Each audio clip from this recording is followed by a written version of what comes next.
I'm Cindy Kelly, November 17, 2016, Chicago, Illinois. And I have with me Henry Frisch. My first question for him is to say your name and spell it, please. Okay, so it's Henry Frisch, Frisch. And why don't you tell us who you are? Okay, so I'm a professor of physics here at the university. I've been here 45, this is my 45th year of teaching actually here. I've been on the faculty 45 years. I'm a high energy physicist, or really particle physicist, not even high energy. I'm a particle physicist. At the moment currently engaged in instrumentation, which is actually a Chicago tradition that dates back to Fermi, the fact that we build things, and we're very much builders. And that Fermi represented the highest form of that. He was both a theorist and experimentalist. He didn't make the distinction. Jim Cronin, who was my mentor, who was the reason I came here, was similarly a builder of things and a detector developer. So that's what I'm doing now. And I should just say at the outset that my only credential to knowing any of this history is very skimpy. I was born at Los Alamos, and that I'm not a scholar of the era. I've heard stories from my parents who were both there. I sort of grew up with it, but I certainly have never studied it. And everything I know is, not everything, but a lot of it is secondhand or thirdhand and not very well known. So just right at the outset, I'm not an expert. But your life reflects it. Yeah, and I'm very interested. I think it's an immensely important history. And in particular, the university's role is immensely important. And I think we've lost track of the issues that were most important in the role of the university, I think. Which, I don't know where you want to begin. Well, why don't we begin? Because this is a program inspired by Chicago's role in World War II as the host of the metallurgical laboratory. Why don't we start with that? Okay. So Chicago played a very important role. I mean, one of the key people, of course, was Leo Szilard, whose idea of the chain reaction was, who lived in the Quadrangle Club until they threw him out for things that can't be mentioned in public.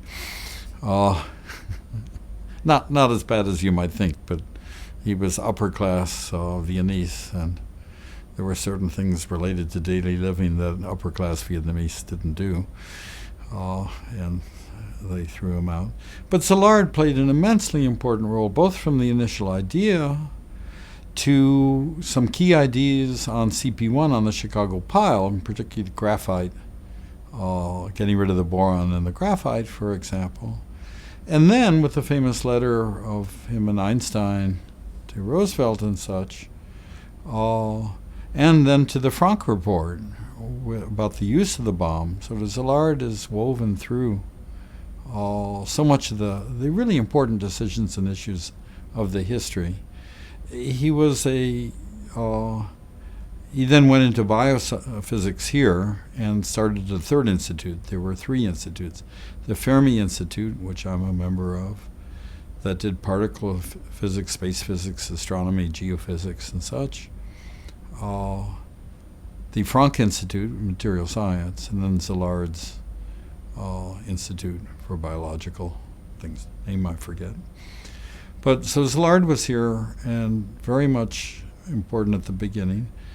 Arthur Holly Compton was in fact in charge of the Manhattan Project initially, I think. And that was run out of here. He was instrumental in getting Fermi here.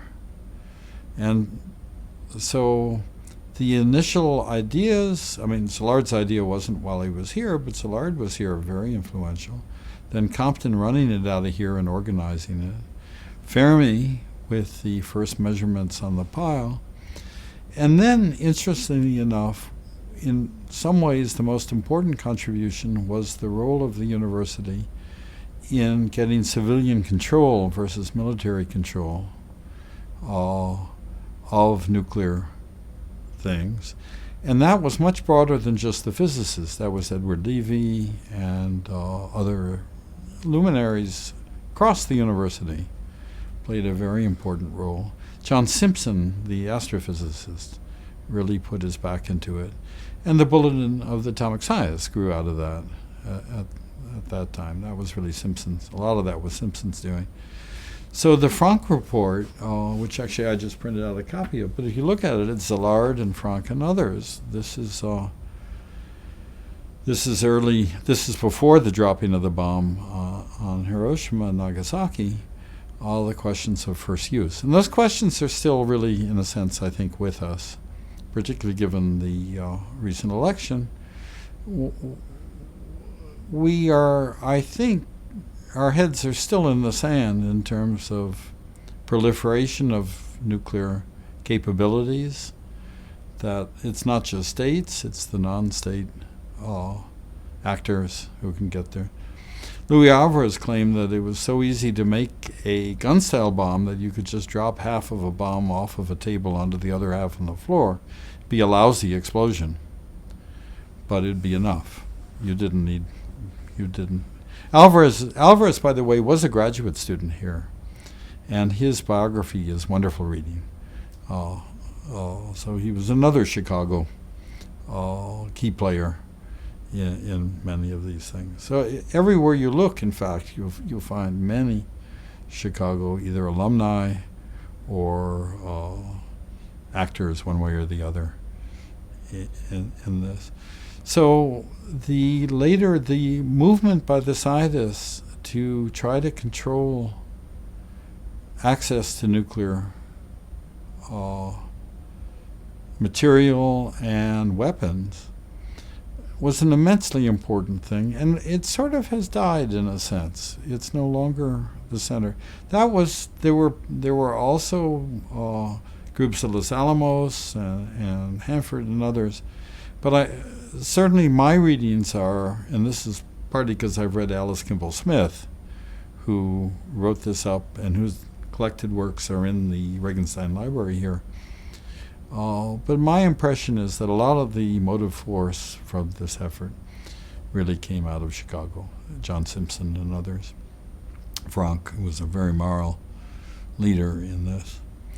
So that's sort of my overview of the role. I think Chicago played an immensely important part in every aspect of the nuclear story. And we're now on the 75th anniversary of CP1. I think we've been very lucky to get through 75 years without another use, but I think the odds are against us. I tend to view everything in terms of statistical mechanics. You can ask how many ways can something happen, how many ways can it not happen, and the ways for it not happening are shrinking and the ways for it happening are growing.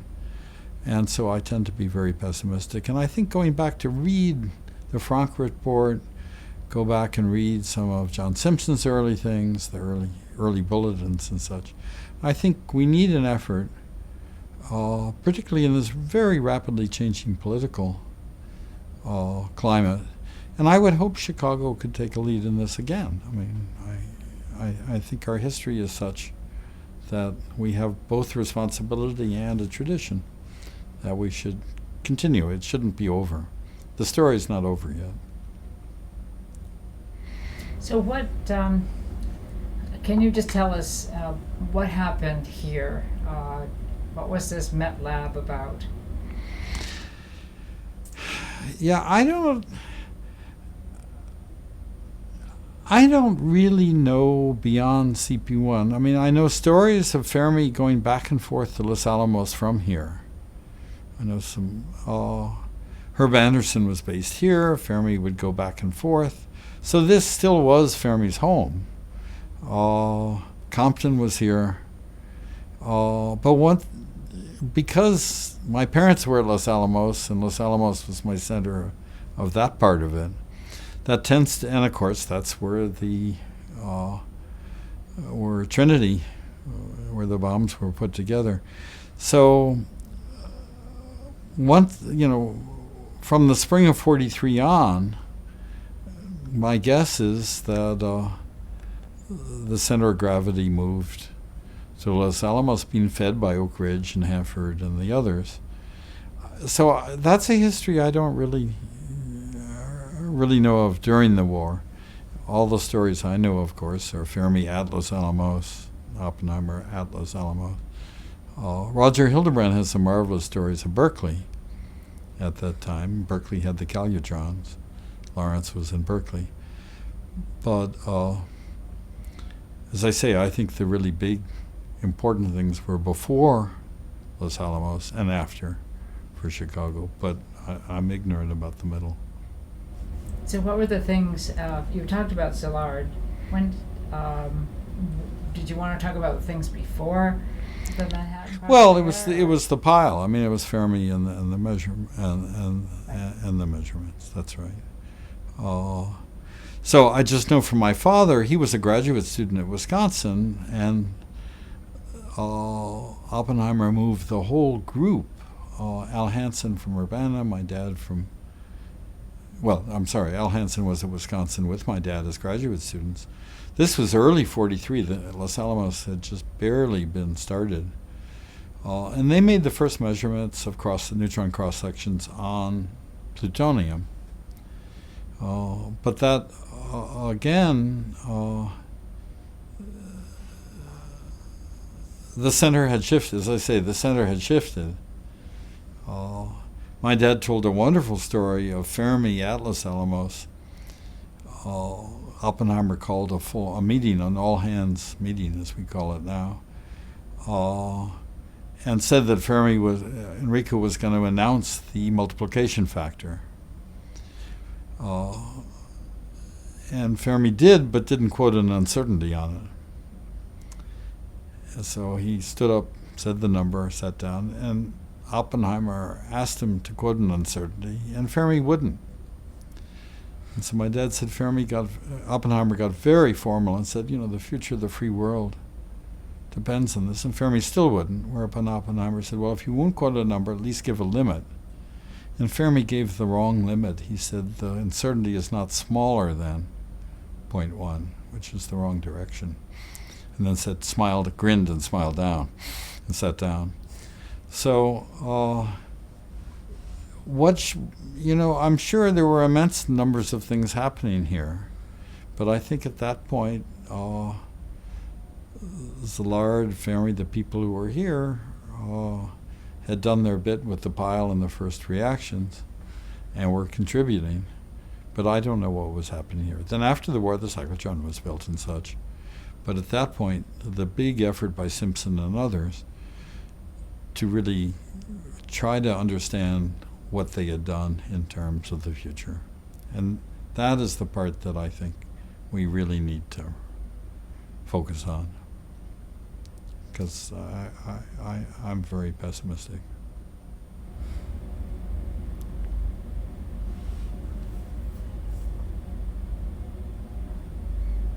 So what, is there more that you'd like to talk about? Well, what do you want to hear about? Because you look at the people who were here, and it's really a remarkable list of the key players. But that first chain reaction, in which Fermi understood exactly what was going on. He called the numbers, right? He had calculated it. Compton's guiding that part of it, the early days. Szilard's contribution early and then late. Clearly with the support of Hutchins, of the administration here. I mean, it was an enlightened administration. I was told Compton never asked permission to have a reactor, the first chain reaction on campus. You couldn't ask for permission because there's only one answer, which is no, right? So it was never asked, but it was understood. So there was an administration that had real guts, right? I mean, it was really willing to risk what could have been a very serious thing on campus for the greater good. But I think it'd be very interesting to know what was done here. I've read Alice Kimball Smith, but that's largely afterwards. I did find, for example, I meant to bring it. I have a lovely graphite block that I found in the Fermi's Accelerator building, which I think dates back to the original pile. And I have yet to find the time to do something about it.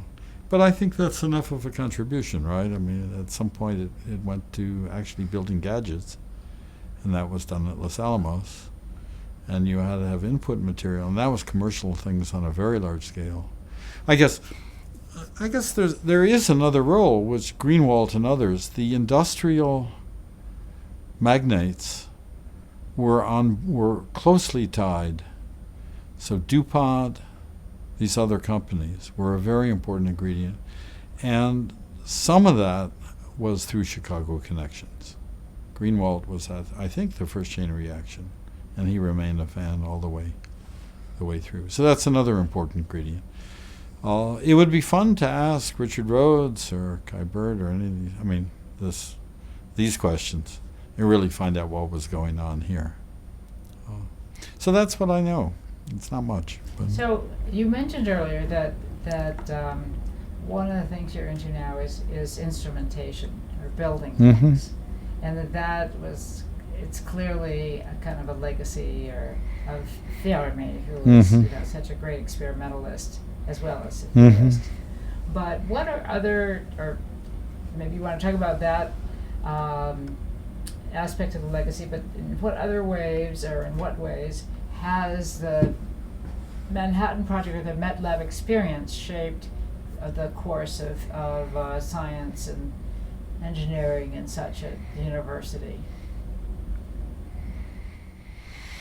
Well, it's always been very much a can-do place, and it's always had a very strong technical staff. That actually is going away, partly because finding really talented technical people is harder.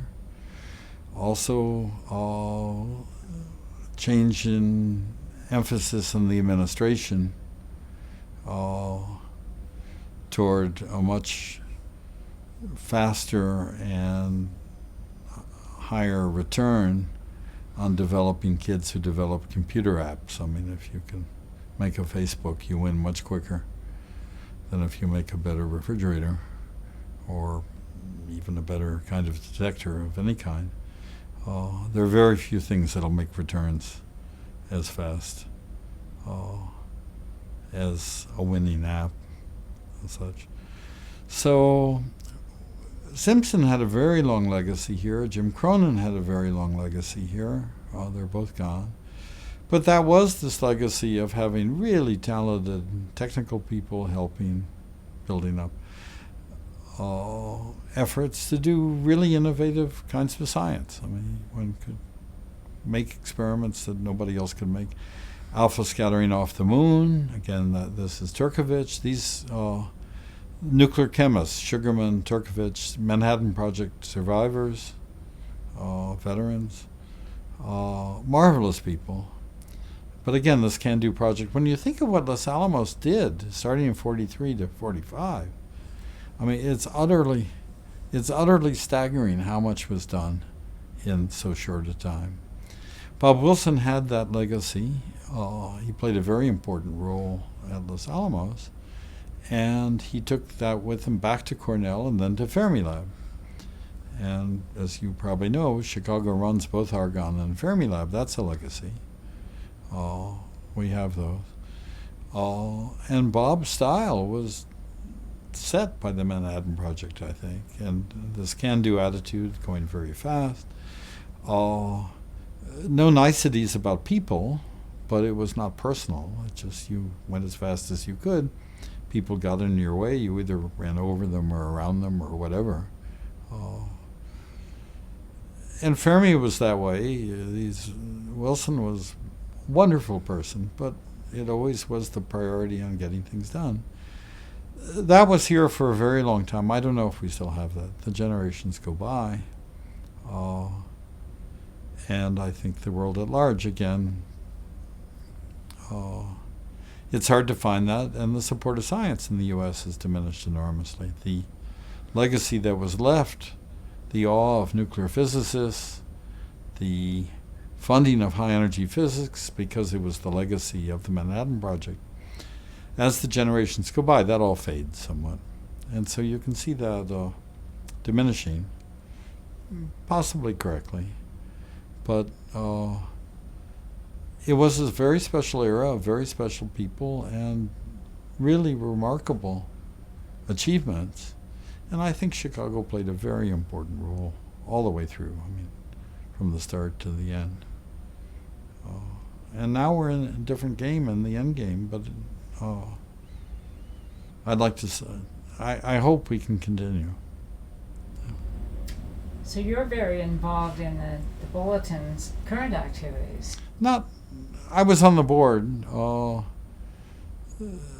No, I was very involved. There was sort of a low point, and I was sort of called in to help. But it's going very well now. Rachel's remarkable, and so they don't need me. And so, yeah, I'm a little on the periphery. And I try to help wherever I can, but I don't. She does so well that there's not much for me left to do. And it's back with the university. The Bulletin, again, here's another legacy. The Bulletin records were kept in a cardboard box in the physics department office by Bob Plotzman. It was a creature of the physics department. So the Bulletin, as I say, this strong effort to control nuclear energy and the future of mankind, Chicago played a really important role in terms of leadership, in terms of moral leadership, in terms of scientific leadership, political leadership. And so here's Bob Sachs. Bob Sachs's book on the 40th reunion. There was a 50th. We're coming up on the 75th. I'm on the committee for the 75th. This is of the pile. And it should be fun. But we got a lot of work to do. I also brought, just if you wanted, I mean, here's the list of the Frank Committee, which is, this is June 11th, 45, so this is pre-Hiroshima, talking about the use of the bomb. And my own take, just one comment on it. I think the moral decision to destroy civilian populations, entire cities, had already been made. So I don't think the use of the bomb, the moral questions had already been settled. The answer was you destroyed whole populations. So it involves to a much more technical argument, in my mind, which is, was it good for mankind or not for good mankind to use this new weapon on people? These cities, if they'd been destroyed by firebombing, nobody would say boo anymore. We're used to that. And so that moral question was decided wrongly.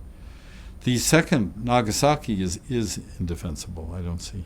That was purely a technical test. One wanted to show that an implosion bomb worked. But I think that these issues were the issues that Levy and Frank and Szilard, and less so Fermi. I think Fermi was very pragmatic, but the university felt a real moral obligation to address these issues, and that was one of the legacies. The civilian control is, I think, a university legacy.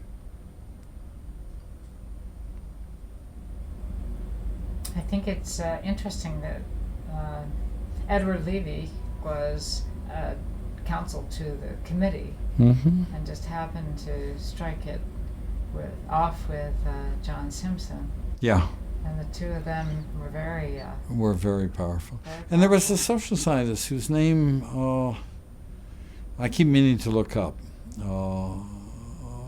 Very well known. It's just slipped my mind. But anyhow, it was strong. I read Alice Kimball Smith, The Peril and the Hope, from cover to cover, which I think is a certain level of. I deserve a certain level of credit for. It's not easy going, but that has a lot of the details on this. And as I say, her papers are with Don Meyer in special collections, and they will have an exhibit in the future of some of this. And that's a very interesting question. So when Los Alamos was running, what was done here? I don't know the answer. Okay, is that? Can I ask, it sounds like from your scientist's perspective, though you look back at it with all these mixed thoughts, it was kind of the romantic period. Oh, immensely. Are you kind of jealous that you haven't been part of that kind of freedom and effort? Does it stir anything like that up? No. I mean, I have been part of that kind of effort. I mean, something like that is internal, right? It's not external. And also, well, just to give you one example, I asked my mother what happened after the bomb was dropped. She said, "We left." That's all. So romantic, yes, but there was a sense of both betrayal and others. Also, it was my dad was from Texas, but still, this was the West, beautiful part of the West, as then unspoiled. And I don't know what you could do well, I have an ex-student who's in Antarctica at the moment. That's probably as close as you're going to get. But it doesn't have the mountains that you can ride horses in, for example. So no, it was an immensely interesting historical era. I am very grateful that I got to meet some remarkable people. I got to meet Niels Bohr, got to meet Oppenheimer as a kid, Otto Frisch. So I've met some very, very interesting people. But no, one can't be jealous of one's parents somehow. At least I don't think so. My kids aren't jealous of me. So, what do you hope might come out of this 75th anniversary? For the 50th, I had proposed that we get the heads of all the nuclear powers here to discuss their ideas on how we get through another 50 years without use of the bomb. We had gotten through 50, and so the question is, I would like to hear people talk about what we should do to get through another 50. Well, at the 75th, we made it another 25. I don't know if you can get the head of North Korea, Iran, and others here to talk about it. It seems we've made some very bad mistakes in the meantime. And whether you could even have that discussion now, I don't know. This was killed off by a single word from Hannah Gray, who was president at the time. My proposal went through the physics department, through the physical science division, through the college, or through the committee of the council of the faculty senate and such, got to Hannah Gray, who said no. One word. No discussion, just no. I think this is a key thing to discuss. What should we do to make it safer? And the only people I think who can really discuss it are the people who have their fingers on the controls. I think we're beyond having scientists just discuss it. It could be that we should my father advocated demonstrations. So every so often we should blow the top off a mountain or vacate a city and just remove the city from the face of the map or whatever. The problem is, of course, that's impossible. I mean, it's not going to happen. But the question is, as that generation dies off, and you're very central in this, in keeping this alive, what should we do to keep it alive in a way that when our president-elect talks loosely about it's not so bad if other people get nuclear weapons, he could even be right. I mean, one doesn't know. But it should be something that one really understands, as I say, the system mechanics of the possible ways things can go wrong. And I don't think he does. And I don't know who is advising him. And many of the actions we take seem to me to be counterindicated. So these are very good questions. So, the Front Committee report, these were real efforts to try to understand and deal with this problem rationally when it could be dealt with. Now it's harder. So is it going to get harder or easier if we start building up our arsenal again? Well, I mean, you got to remember Fermi's argument against seeing life on other planets and such, right? Fermi's argument was that civilizations have a very short window between when they develop nuclear explosions and when they destroy themselves. And it's only that very short window in which you can communicate with them. This is other civilizations on other planets and such. So, given that's a very short window, I mean, in 10 billion years or something, if there's only 100 years, your chances of finding anybody are reduced by that factor. And so Fermi concluded that not seeing other civilizations is an indication that this is probably true. Is there any concerted effort to try to instill in students today this sense of history and legacy and help them gain a perspective like the one you're talking about? No. Would that be a good idea? Oh, it's a marvelous idea.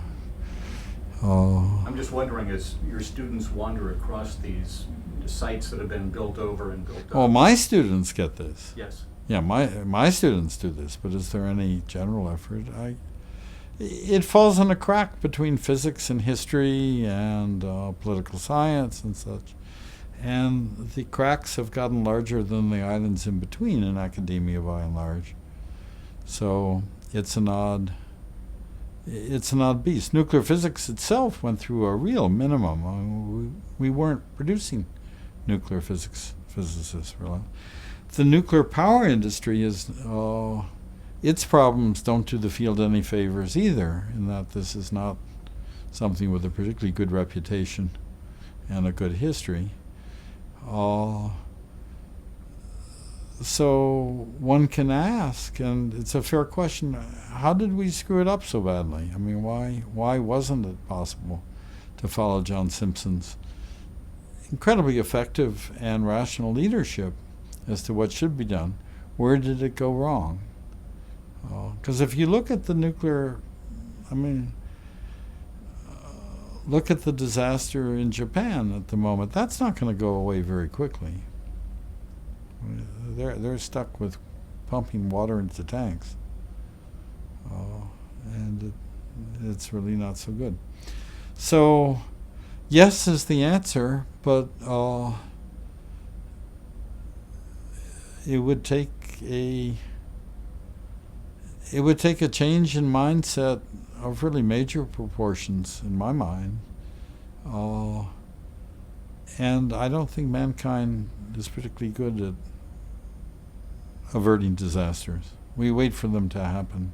We really, it's not built into us, I think, physiologically, to think too much about the long-term, the very long-term future. It's just, we're constructed, that would depress everybody. So we're constructed not to do that in some deep way. So we try to have colloquia here, we try to have seminars and such. Bob Rosner is very active across a wide range of things. But it's not at all clear how to really begin. And I would argue that where you want to begin probably is with money. That if you really want to change the direction of society, it's got to be financially driven. And educating students is great, but we wear out, basically. So somehow there's got to be a financial incentive. And to me, there's an enormous one, because I think it's probably really bad for the Dow Jones Index or the S&P 500. Nuclear weapons would not be good. Use of nuclear weapons would not be good for your retirement account. And that's such an obvious thing to me that I'm surprised when I read about. So that would be the tack I would take. It's just what's going to happen to your investments given Paris, London, and New York all disappearing simultaneously off the face of the earth. My guess is it would not be good.